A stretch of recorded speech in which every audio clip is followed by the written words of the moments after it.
Welcome back to Inklings Behind the Scenes. This is J.S. Bray with Mr. Bray Labs. And so today is going to be a kind of the start of a new chapter in our in our developing an animated series podcast. So one of the things I'd like to do is dive into some of the more I'd say laborious aspects of developing a children's series or developing any animated series. I've mentioned this in the past stream, but I really feel like, anything good is worth mentioning more than once. Actually, anything that's worth remembering is something that you often have to hear multiple times.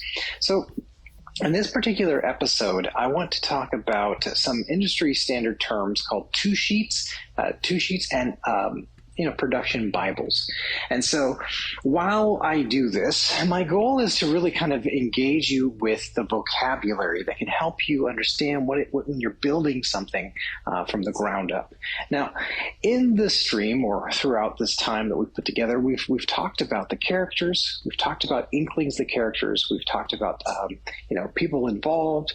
But one of the things that really is important is when you want to get people excited about your idea, you need to create enough buzz and communication and enough images and scripts. There's a lot of sort of like building materials that you have to get people excited about what you're going to make. And even though you could have a really firm blueprint, you may have a history of building a lot of other things, without a great deal of building materials, it takes a lot to get people excited. Well, I'll get to like a second for a moment why that's important. But understand, if people don't see a blueprint, if people don't see building materials, if people don't see that you have skilled builders with you, they won't believe that you can do what you say you're going to do. And then they'll just move on because life is not necessarily, a lot of people look for completed and finished products.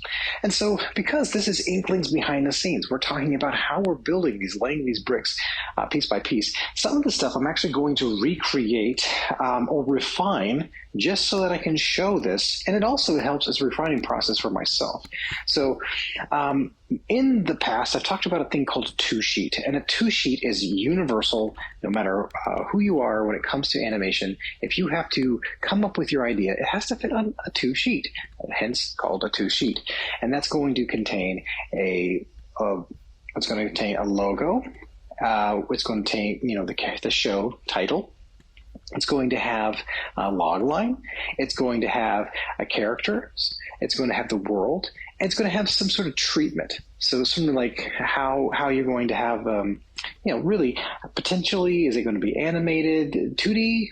Is it going to be 3D? Is it going to be stop motion? Is it going to be mixed media? So this sort of a two-sheet that you have, we've talked about this in a great deal in the past. When you are creating a two-sheet, it looks a certain way. And that's really great because when you create a two-sheet is, what makes beautiful about a two-sheet is that you can just see it in a really simple sort of flash. Boom, flash in the pan. This is the idea.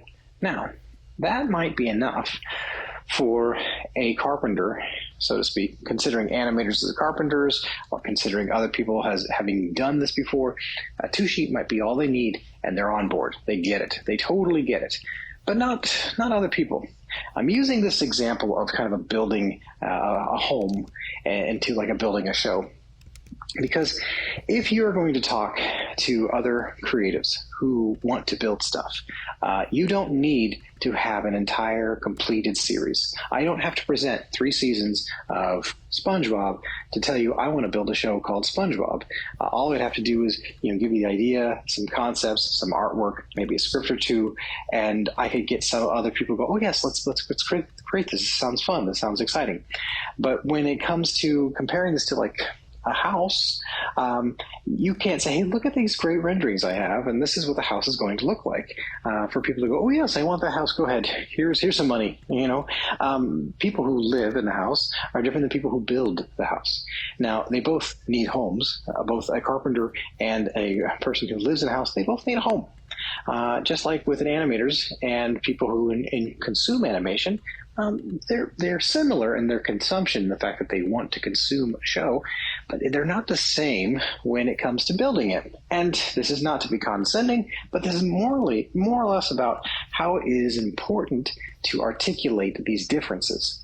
So this is something that we're going to be moving in this new season. Now, we have a lot of other little nuances we're going to get into, but this is going to be the next kind of major phase that you're going to see as we're going to be rebuilding or expanding upon from our 2-sheet to our Bible. You're going to see our 2-sheet. You're going to watch what our 2-sheet looks like. We're going to mention this, but I'm only going to talk to you in such a way that even if you don't see it in front of you, you're still going to have a strong understanding of what the purpose is.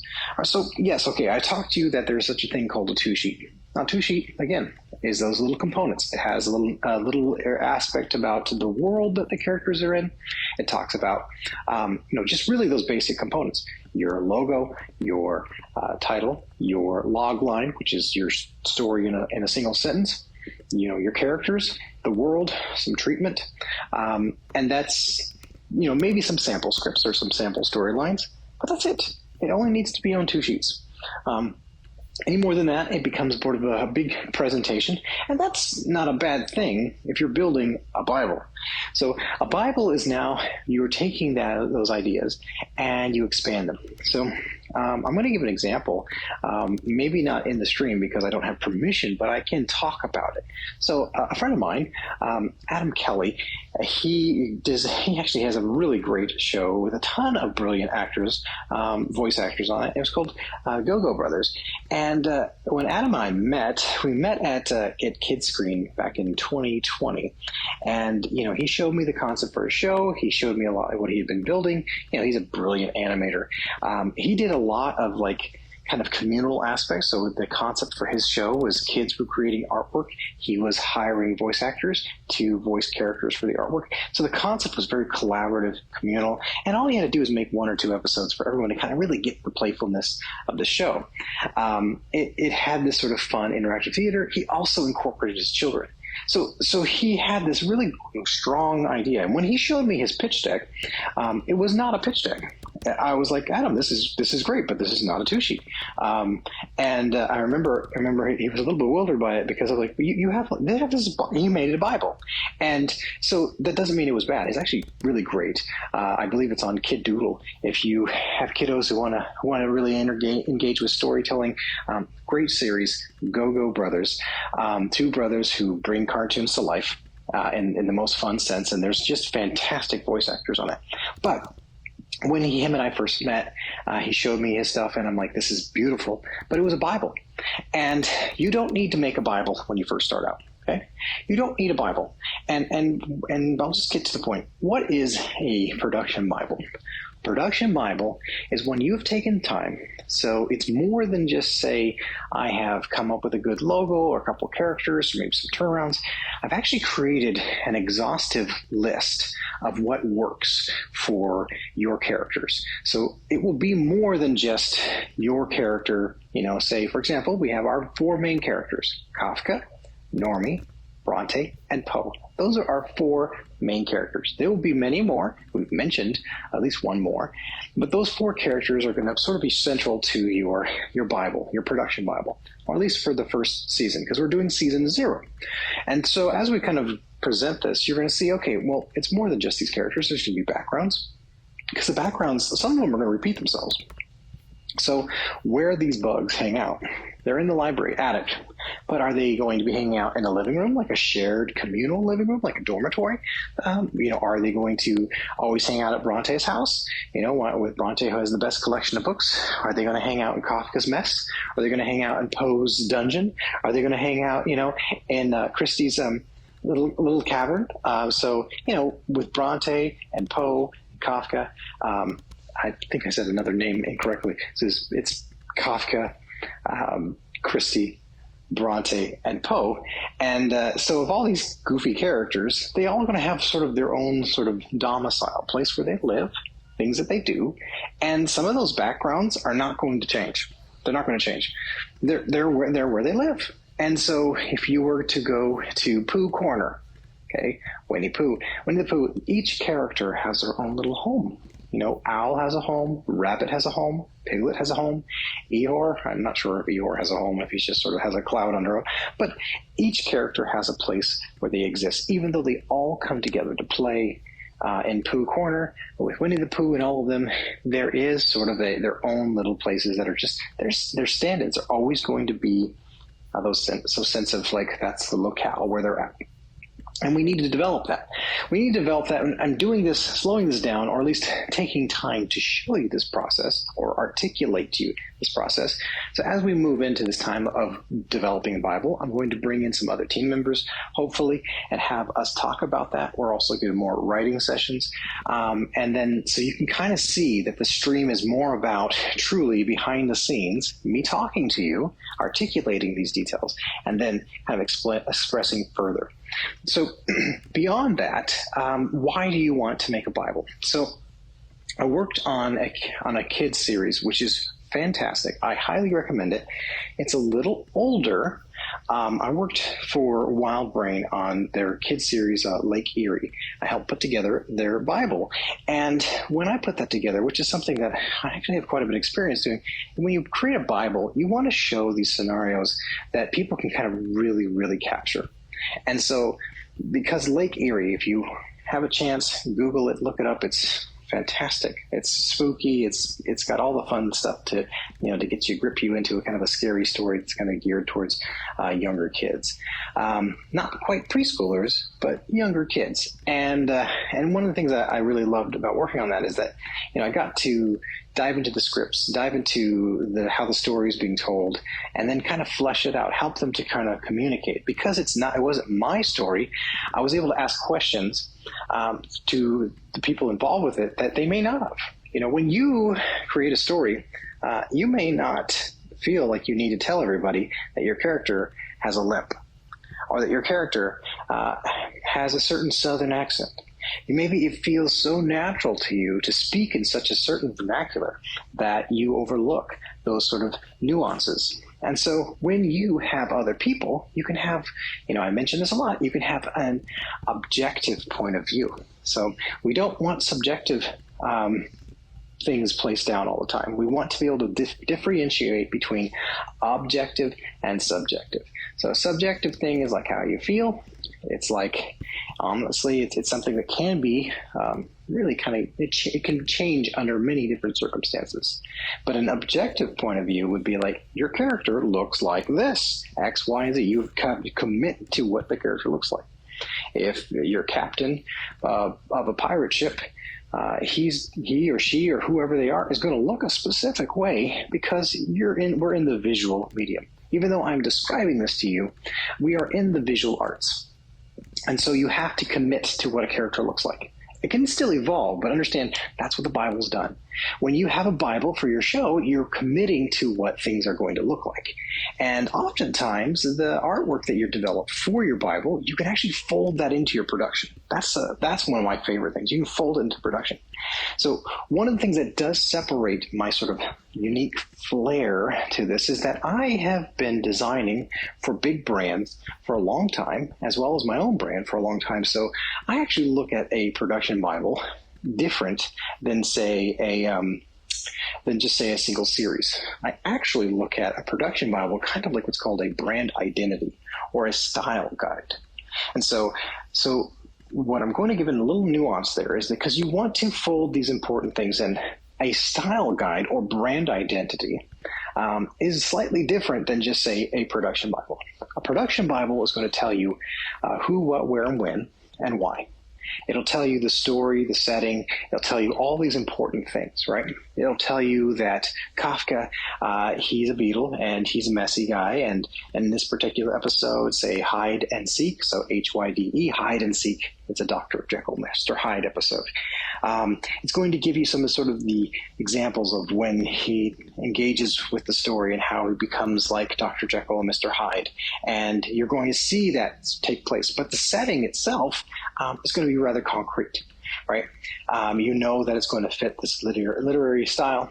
But what is important is, remember, because you create a brand identity. When you create a brand identity for these characters, you're now not just saying it's going to fit within a concrete storyline that's always going to be like, this is how Dr. Jekyll and Mr. Hyde is told. I'm actually creating a brand identity for each character. So you know there's a specific blue that will always be the blue of Kafka's, I would say, skin tone or shell tone. That'll be him. And there's a color for his tongue. And there's a color for his eyes. And there's a color for these characters that are not going to change. If they do change, I need to articulate that. I need to articulate that to on this, what I'm calling, it's more than just it's a production Bible, but it's also going to have brand identity. So each character has their own colors, their own turnarounds, their own sort of nuances, and possibly their own like logos and flourishes. So our composer, Matt, actually, him and I have had some really great conversations about the specific unique instruments that will they'll denote the quirkiness of these characters. Why does this matter? Well, I have never seen a production Bible incorporate music. And that is my goal, is actually to incorporate music and to incorporate what really is a brand identity. So if you were to say, hey, if Kafka was going to be pulled out of this production Bible and placed into any story, you already know what the color looks like, the setting looks like, his own little silhouette. You know what he looks like, almost like if he was a brand in himself. So if Kafka was his own brand, or if Poe, the stink bug, was his own brand. And this is how we create iconic characters. You create iconic characters because you have to think about them like an Apple or an Amazon or a Netflix. You have to think of these characters almost standalone as like Superman or Batman. The bat signal is infinitely recognizable because it has taken the time to articulate like this. We want to see the bat signal from anywhere. So Commissioner Gordon, when he sees that sign in the sky, when he places that sign in the sky, he knows he's calling his vigilante hero Batman. Now, of course, this is all fiction, but nonetheless, when you create an iconic message about your characters, when you put in that extra layer of icon, you can have quicker conversations, you can have more meaningful, deeper conversations, but also you can create a depth to your series that doesn't necessarily just live inside the very thin layer of your production Bible. I have a vision for these characters living in apps and living in children's books and living in theme parks and so forth. So if you were to say, hey, I would love Kafka to come visit the kids at my library, that would be wonderful, because I would tell you this is what the person wearing the mascot of Kafka is going to have, this costume. So this is kind of big and grandiose, but nonetheless, this is how my mind is processing, developing a production Bible. Okay, moving forward, because as we move forward, you need to know that my intention here is to kind of compare my large brand experience with my production experience and create something new. Okay, so you can see something new within this. Developing a production Bible is quite the task. Okay, it's not a light amount of task. It's a lot amount of task. But once you've created it, especially if you create it with the right tools, so if you create it with the right tools, you'll be able to communicate your message to as many people in that world as possible. Because again, remember, we're building a building. We're building a home. And so the more we can build the home where people can understand story and context, and they see these building materials, the easier for them will say, hey, well, maybe I'll watch that show with my kids. Or maybe I'll check out this book that's on the shelf. Or maybe I'll download that app. Or maybe I'll go out of my way and see if we can get Kafka to come to our library and do a little story for the kids. And so some of these things, thinking big, because I've been thinking on these characters, they've lived in my head for a long time. This helps me to kind of see them see them more alive than anything else I've ever experienced. Long story short, I will start with just one last little kind of farewell before we close off this episode of the podcast, talking about really an introduction to two-sheet to Bible. That's where we're going from. How do we go from a two-sheet to a Bible? So when I was a kid, my favorite character, when it came to the House of the Mouse, my favorite character was Goofy. And the funny thing is, I liked Goofy. I thought he was funny. I thought he didn't take himself too seriously. He didn't have that high pitched voice that Mickey did, and honestly, it kind of like bothered me when I was a kid. I didn't care for Mickey's voice, but I really loved Goofy. I liked Donald, at least, because he would get mad. But I really loved Goofy. And what cemented that for me is when I went to the Magic Kingdom. So my parents, my parents they got separated early, and when I was a child. But I do remember rather vividly getting a hug from Goofy at Disneyland. And while I was just a little one, I remember it made him real. So I remember watching these cartoons going, wow, this is funny. I would laugh and giggle. But when I got to hug Goofy in person, he was real. Goofy wasn't a man in a costume. Goofy wasn't, just a cartoon on the screen. He wasn't a sticker. He wasn't a lunch pail or any other things, or even if you remember those, used to make these popsicles, right? He was my friend. And while I was very young, I was like preschool age, I remember hugging Goofy. I remember it made me feel like I met my friend. I talked to my friend and I hugged my friend. He gave me a hug and he's real. And now again, I was still very young, but that's something that I feel that magic, whether or not Disney can ever recapture that magic for other people, I don't know. I'm sure I'm not alone, but that is something that I want to recreate with our characters. So I want Kafka and Poe and Bronte and Christie to someday hug kids the way that I was hugged by Goofy. That our stories can resonate with children. And so building this, knowing that in mind, this is why I'm articulating these extra steps into a larger-than-life production Bible and brand identity.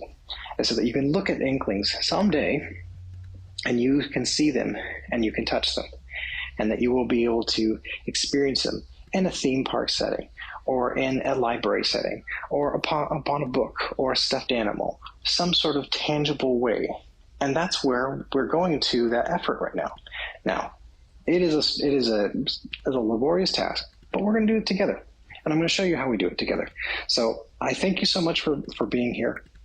Thank you for being a part of this community. Thank you for taking the time to listen to this episode of Inklings Behind the Scenes. I do just thank you so much. I do, please continue to like and subscribe, share with your friends, and invite people who want to be a part of the process, and perhaps even people who want to see a show built from the ground up just for the sheer joy of that.